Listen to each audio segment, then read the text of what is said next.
Well, the investigation is still underway, but from us at JoyNews, we've done our own independent analysis of what may have gone on last Wednesday, and my colleague Isaac Kofi Ajay is with me in this. So, Kofi, what do we know? Well, Elton, the interesting, in fact, the document that Bright Simmons actually referenced, we have that document, which is the Search and Rescue Manual of Ghana. But even before we come to that document, let's talk about the search and what we know at JoyNews. Per our own independent checks, based on the data, official data that we were able to gather, and then also, some of our own checks that we've done using the exact coordinates based on our visit to the scene and all of that, we've been able to establish some sort of, preliminary facts. What we know so far is that if you look at the distance between the crash point and the Air Force Base, per our estimation or per our analysis, we concluded that the pilot had actually covered about 93% of the journey and was just left about 7% of the journey to get to Obuasi. So it is possible he may even have started descending. Absolutely. Well, very still early yet to actually come to those conclusions. But what we know is that he was just left about 4 minutes, at least 4 minutes to get to Obuasi, based on if you compare the distance between the crash point and then Obuasi. 4 minutes, and the distance we were calculating is around 13 kilometers. That's the distance between the Jubilee House and Medina if you are traveling along that road. Right. And so he was very close. The plane was very close, or the helicopter was very close to Obuasi until that crash where that mountain, ridge at Sikaman or in the Dompuase forest, that's where the whole thing happened. An unfortunate situation that led to 8 people losing their lives. So for now, it's unclear what may have contributed to the crash. It's unclear for now. Very unclear, but there are standards to follow in terms of the search operations and investigation as well. So our reference, the manual, the Search and Rescue Manual that Bright Simmons was actually referencing. And in that manual, it's supposed to be an interagency, coordinated effort to do some form of this rescue.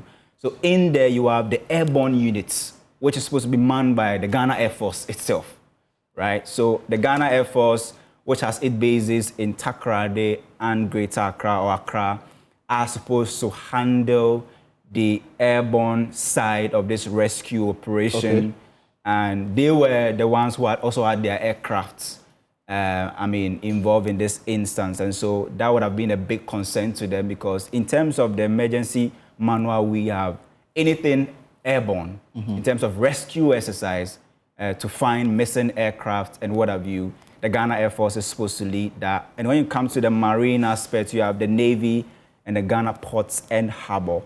They are supposed to liaise with the land units, which we have in the manual. The Ghana Police Service, what are they supposed to do? They're supposed to provide personnel, communication facilities. They have to cordon and secure accident area. That is the responsibility of the Ghana Police Service. Control the crowd and direct, or regulate traffic. Then you also have the fire service or the fire rescue services. They're supposed to provide personnel and equipment during the search operation for firefighting and communication facilities. There's also the medical services. Ghana Health Service also involved in this manual, where they provide ambulance and personnel, and then also determine triangle service. There's also the Army, which is supposed to provide search vehicles, personnel and equipment, such as maps, tents, and so many things, and also communication facilities. There's also the Forestry Commission or the Forestry Department, which is supposed to provide search personnel. NADMO is also in this, and then local volunteers and district assemblies, as well as FM station or the media. So this is a comprehensive plan that we have in terms of rescue operation. And I was reading through the documents and I found certain interesting information that was supposed to be taken into consideration when you're doing some of these. In terms of even the pilot's known records and habits. What does the manual say? It says that the pilot's experience, local knowledge, and stated opinions shall be assessed in determining his or her possible action in the emergency. The opinions of the pilot colleagues may also provide useful, in terms of giving some sort of ideas. The opinions of the pilot colleagues. All right. Very, very important. And I want to read this one and then possibly we'll end it here. It says, the nature of the terrain must also be considered. A map giving sufficient details of the area where the aircraft has disappeared shall be studied carefully to understand or determine the pilot's possible course of action. A heavy or a very high mountain or mountain range, which of course in this instance, the same situation, right, close to its intended track shall be given high priority for search, particularly in adverse weather condition. Also one also interesting condition also there.